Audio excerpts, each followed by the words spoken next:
Pada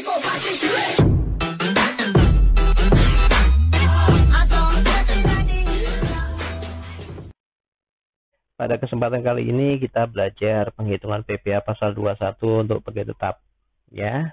Jadi ini basic supaya Anda tahu bagaimana sih gaji dan tunjangan Anda tuh dihitung berapa PPh pasal 21-nya atau PPh karyawan. Nah, rekan-rekan, rumus penghitungan untuk menghitung PPh pasal 21 untuk pegawai tetap pada dasarnya seperti ini. Jadi kita tentukan dulu berapa penghasilan bruto yang terdiri dari gaji, tunjangan, premi asuransi yang dibayar pemberi kerja, dikurangi dengan yang namanya biaya jabatan. Dikurangi juga dengan iuran pensiun, tunjangan hari tua, jaminan hari tua yang dibayar oleh pegawai. Dari situ ketemu yang namanya penghasilan neto, ya, baik setahun maupun disetahunkan. Nanti sudah dijelaskan lebih lanjut. Nah, penghasilan neto ini dikurangi dengan PTKP. PTKP itu adalah penghasilan tidak kena pajak, ya. Ketemu yang namanya penghasilan kena pajak. Nah, penghasilan kena pajak ini nanti dikenakan tarif pasal 17. Ketemu PPh pasal 21 tersebut. Ya, kita akan bahas satu persatu poin per poin. Ya.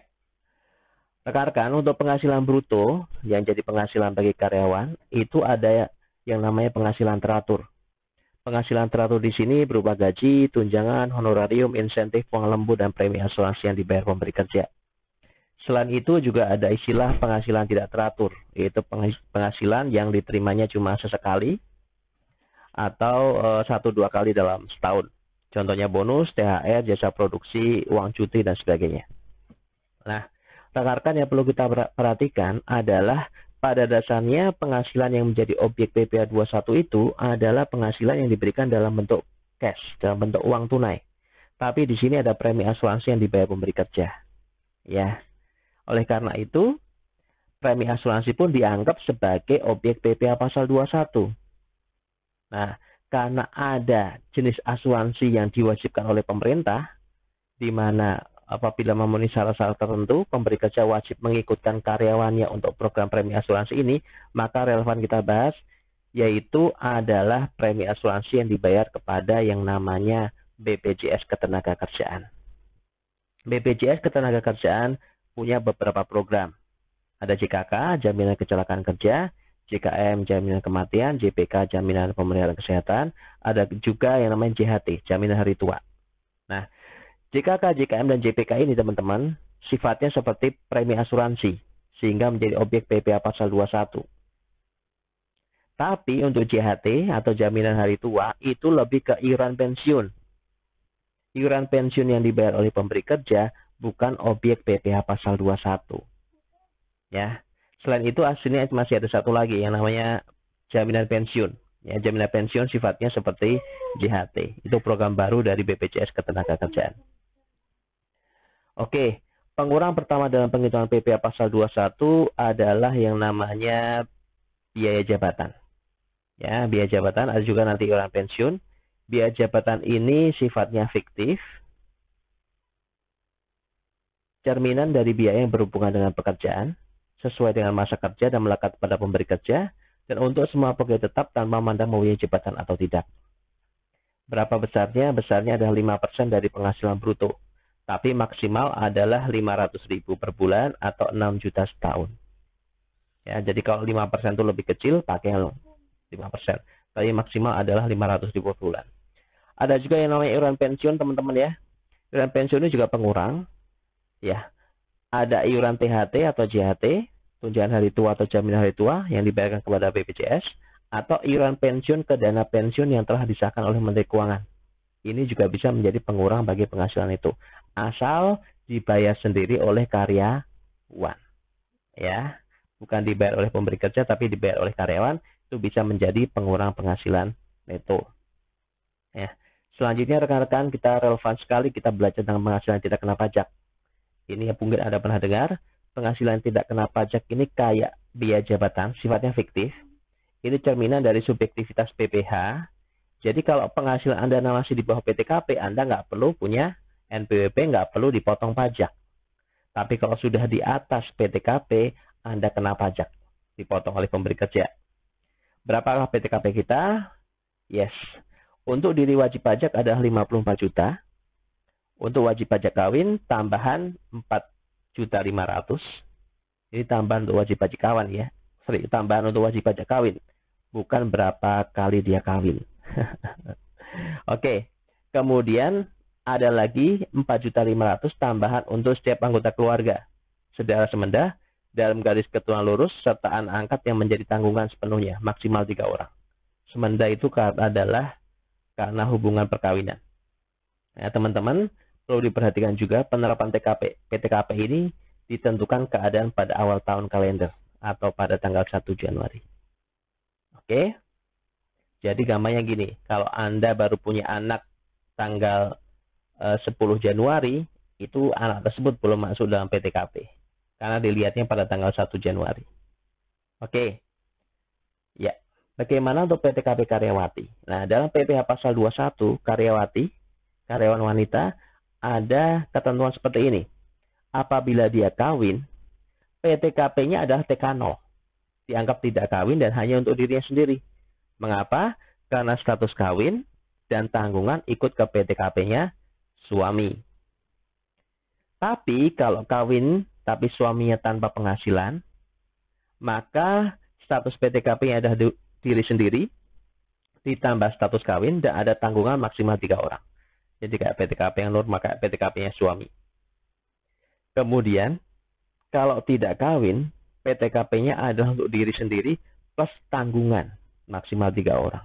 Loh, tidak kawin kok bisa ada tanggungan? Ya ingat, tanggungan bisa juga orang tua yang tidak berpenghasilan, bisa juga anak angkat. Ya, oke. Kita latihan bentar. Contoh penghitungan PTKP. Andika adalah lulusan S1 UI yang mulai bekerja di PT Pratama pada tanggal 1 Juni 2020. Dia menikah tanggal 30 Mei 2020. Istrinya seorang guru. Berapa PTKP tahun 2020? Yes, statusnya adalah TK0. Ya, karena apa? Dia menikahnya 30 Mei. Jadi pada tanggal 1 Januari PTKP-nya dia belum nikah. Dianggap masih TK0. Oke, kita lihat yang kedua. Rian adalah pegawai, nikah, punya anak kembar yang lahir tanggal 2 Januari 2020. Dia juga punya tanggungan anak angkat dan orang tua yang keduanya adalah pensiunan. Mana nih? Oke, anak kembar nggak boleh masuk. Karena apa? Lahirnya 2 Januari. Anak angkat boleh, orang tua tidak boleh. Karena apa? Masih punya penghasilan. Yang boleh masuk PTKP adalah menjadi tanggungan sepenuhnya. Sehingga status PTKP-nya adalah K1. K1 adalah 63 juta. Oke, jelas untuk PTKP. Sekarang kita lihat tarif. Ya, teman-teman, tarif PPh pasal 17 untuk PPh pasal 21 adalah seperti ini. Tolong diingat, tarifnya adalah tarif progresif. Semakin besar penghasilan Anda, semakin kena tarif pajak yang lebih tinggi. Ya, jadi penghasilan kena pajak sampai dengan 50 juta 5%, 50 sampai 250 juta 15%, 250 sampai dengan 500 juta itu 25%, di atas 500 juta kenanya 30%. Ini tarifnya berjenjang. Jadi kalau penghasilan Anda itu 100 juta, itu kena 50 juta kena 5%, 50 juta kena 15%. Oke. Oke, rekan-rekan, sekarang kita masuk ke contoh kasus 1 ya, ini supaya Anda bisa tahu langsung bagaimana cara penghitungan PPh pasal 21 untuk pegawai tetap. Ini ada kasus Salman, pegawai PT Jaya, menikah dengan 2 orang anak, gajinya 6 juta per bulan, sudah punya NPWP, hitung PPh pasal 21 untuk bulan Januari, apabila dia hanya menerima penghasilan berupa gaji. Oke, kita lihat poin per poin. Berapakah penghasilan bruto dari Salman? Oke, gajinya adalah 6 juta, tidak ada tunjangan, tidak ada premi asuransi, ya, sehingga penghasilan brutonya sebesar 6 juta rupiah. Kemudian pengurangnya apa saja? Tadi dijelaskan hanya biaya jabatan, ya, iuran pensiun tidak ada, 300.000 biaya jabatannya. Dapat dari mana? Ingat ya, biaya jabatan adalah 5% dari penghasilan bruto. 5% kali 5% kali 6 juta yaitu 300.000. Kemudian PTKP, perlu kita tentukan juga, tadi statusnya adalah K2. K2 itu adalah untuk diri wajib pajak 54 juta, status kawin 4.500.000, tanggungan 2 9 juta, total 67.500.000. Oke. Sekarang berapa penghasilan itunya, teman-teman? Penghasilan bruto sebesar 6 juta, kita kurangkan dengan pengurangnya sebesar 300.000 yaitu biaya jabatan, ketemu penghasilan itu sebulan adalah 5.700.000. Ini adalah penghasilan itu sebulan. Berarti setahun Anda kalikan 12 ketemu 68.400.000. Ya. Oke. Berapa penghasilan kena pajaknya? Dari penghasilan itu setahun 68.400.000 kita kurangkan dengan PTKP 67.500.000 ketemu penghasilan kena pajak Rp900.000. Sehingga PPh pasal 21 terutangnya yaitu tarif pasal 17 kali penghasilan bruto 5% kali 900.000 ketemu 45.000. Ingat teman-teman, ini adalah PPh pasal 21 setahun. Berapa sebulannya? Berarti kita bagi 12 ketemu 3.750. Ya, cuma 3.000 ya. Gaji 6 juta, pajaknya cuma 3.000. Ya. Oke, sangat kecil. Oke, teman-teman. Sekarang kita lanjut ke contoh kasus kedua. Ya, ini mungkin kasusnya lebih complicated. Coba kita lihat bersama. Junah, pegawai PT BAP, NPWP, dan status K1. Gajinya 3,5 juta, tunjangannya 9,5 juta. Perusahaan mengikuti program BPJS Ketenagakerjaan, bayar premi JKK JKM masing-masing 0,5 dan 0,3% dari gaji. PT BAP menanggung iuran JHT 3,7% dan Junah bayar sendiri 2%. Selain itu, PT BAP membayar iuran pensiun ke dana pensiun yang telah disahkan Menteri Keuangan setiap bulan sebesar 500.000, sedangkan Junah bayar sendiri 200.000. Berapa PPh 21 terutang? Oke, here we go. Kita lihat bersama ya. Ya, teman-teman. Ini penghitungannya. Gaji 3,5 juta, tunjangan kinerja 9,5 juta, plus premi asuransi yang tadi 28.000, ketemu penghasilan bruto 13.028.000. Pengurangnya biaya jabatan 5% dari penghasilan bruto karena udah maksimal kita pakai 500.000. Iuran pensiun 200.000, iuran JHT 2% sebesar 70.000. Total pengurang adalah 770.000 rupiah. Sehingga penghasilan itunya 13.028.000 kurangi 770.000 adalah 12.258.000. Ini adalah penghasilan itu sebulan. Penghasilan itu setahunnya kali 12 ketemu 147.096.000. Setelah itu teman-teman kita kurangkan dengan PTKP, statusnya K1 sehingga 63 juta. Ketemu penghasilan kena pajak 84.096.000. Penghasilan kena pajak ini kita kalikan dengan tarif pasal 17 karena udah di lapisan kedua berarti kena 5% kali 50 juta, 15% kali 34.096.000.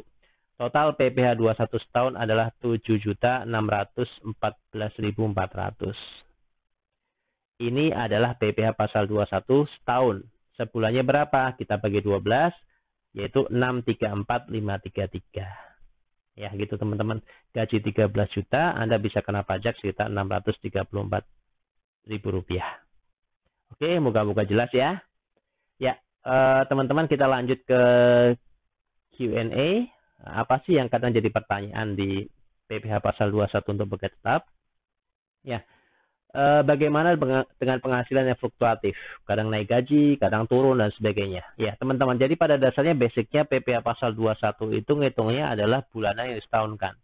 Januari gaji 5 juta, ya nanti penghasilan itunya disetahunkan dari 5 juta. Kalau naik Februari jadi 7 juta, ya nanti dikalikan 12 juga, disetahunkan. Sama aja. Sebab apa? Nanti di akhir tahun, di masa Desember, akan ada penghitungan ulang. Ya. Gajian mingguan atau harian, gimana cara ngitungnya? Ya teman-teman, pada dasarnya gajian itu bulanan ya. Saya nggak pernah nemuin yang gaji mingguan atau harian, tapi mungkin aja ada. Nah kalau mingguan itu dalam satu bulan tuh dianggap 4 minggu. Jadi gaji per minggu kalikan 4 aja, jadi gaji sebulan. Selanjutnya cara penghitungnya sama. Ya, jadi sebulan tadi dikalikan 12 dan sebagainya. Kalau harian itu basicnya dianggap satu bulan 26 hari. Jadi gaji harian kalikan 26 ketemu gaji sebulan, ya. Kalau rapelan, ya, rapel itu kalau Anda naik gaji, kemudian diberikannya telat sehingga Anda menerima selisih ya, selisih kenaikan gaji tersebut. Cara ngitungnya gimana? Gampang teman-teman, Anda hitung PPh pasal 21 setelah kenaikan gaji, ya. Kurangkan dengan PPh pasal 21 sebelum kenaikan gaji. lalu kalikan dengan berapa bulan Anda menerima rapel. Itulah PPA pasal 21 atas rapelan. Ya, biasanya di PNS ya. Saya nggak tahu kalau swasta. Oke teman-teman, itu kadang-kadang pertanyaan yang ditanyakan kepada saya. Kalau ada pertanyaan lain silakan Anda tulis di komen ya. Moga-moga saya ada waktu untuk menjawabnya. Oke, last but not least, seperti biasa ada latihan. Ya, silakan ini Anda coba-coba itu. Kira ini soalnya sederhana. Anda hitung berapakah PPA pasal 21 atas pegawai tersebut ya.